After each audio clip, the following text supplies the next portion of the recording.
Transcription 92. Speed 100 to 120 words per minute. Start.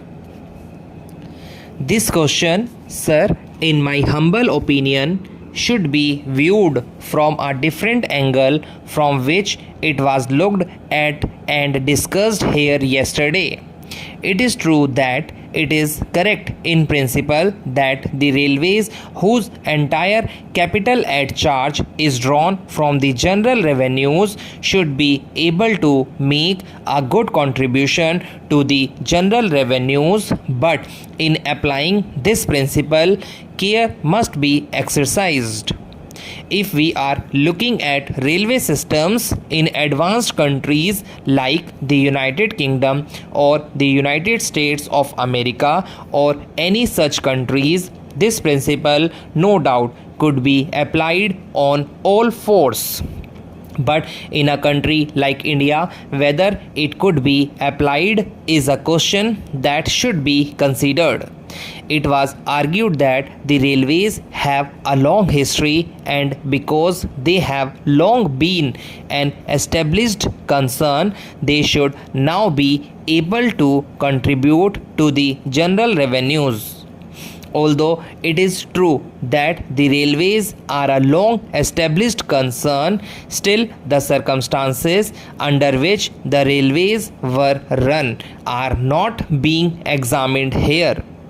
The railways, as we all know, before independence were run not on a welfare state basis, but they were run on the system of strategic lines. When the railway lines in India were formed, it was not the question of developing economic resources, it was not the question of linking up industrial centers.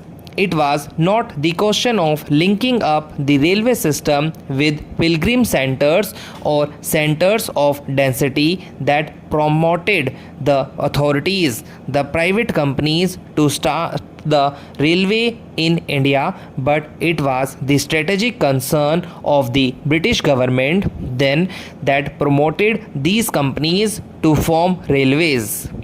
The question of arriving at a correct pattern of railway system from the point of view the developing and exploiting the natural resources of the country from the point of view of developing the backward areas of the country is still there to be examined and to be attended to. Well, from this point of view, as anybody can see, there is much scope for developing the railways. In fact, there is so much pressure on Honorable the Railway Minister for new lines that one will be at a loss as to where to find the resources from. They have undertaken in the second part of the 5-year plan to construct new lines of 1500 kilometers in length. In order to have a perfect railway pattern, to be able to exploit and make use of the natural resources of the country to the fullest extent, although we cannot dismantle the railway lines that we have now, still these lines have to be linked up to fulfill that requisite of exploiting the natural resources. So my point in bringing out these arguments is to show that the railways have a full development program on their hands and they need funds. They can no longer draw from the general revenues of the country, as the railway finance is separated from the general finance. They have to obtain the resources that are required for development either by loan or otherwise. There is the other need also to be examined in this connection, the need of passenger amenities. Both inside these houses of parliament as well as outside, it has been agitated that passenger amenities are required to be given in a larger and larger number.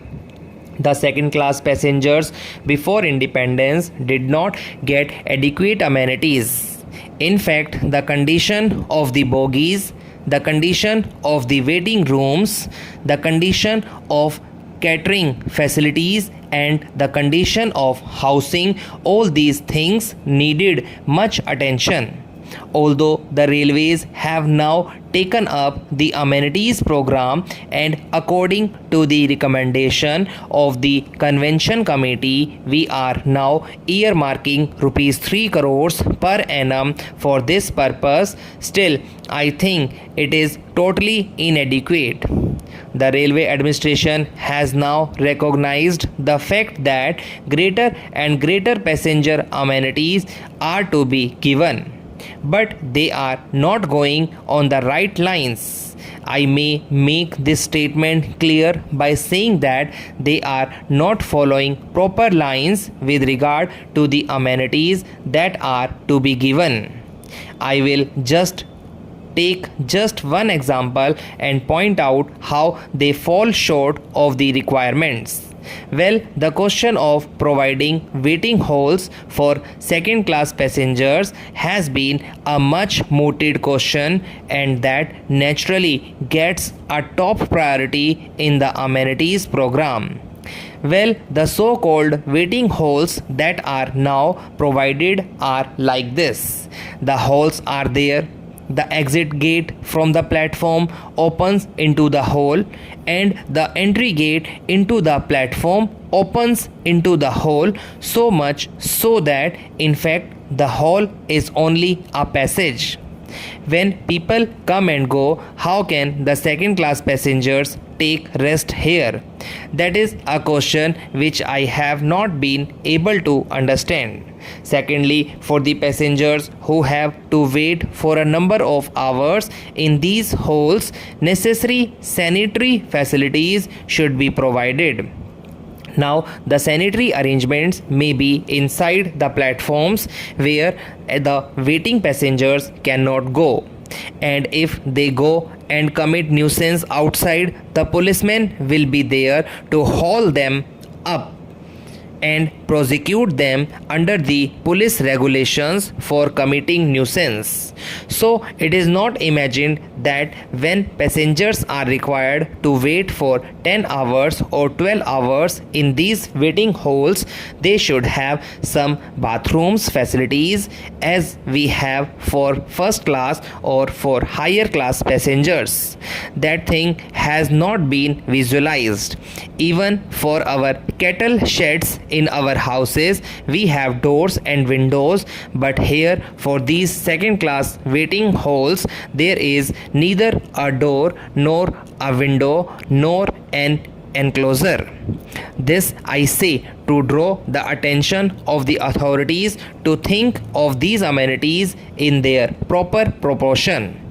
Their estimate of the requirements of funds for these amenities is an underestimate.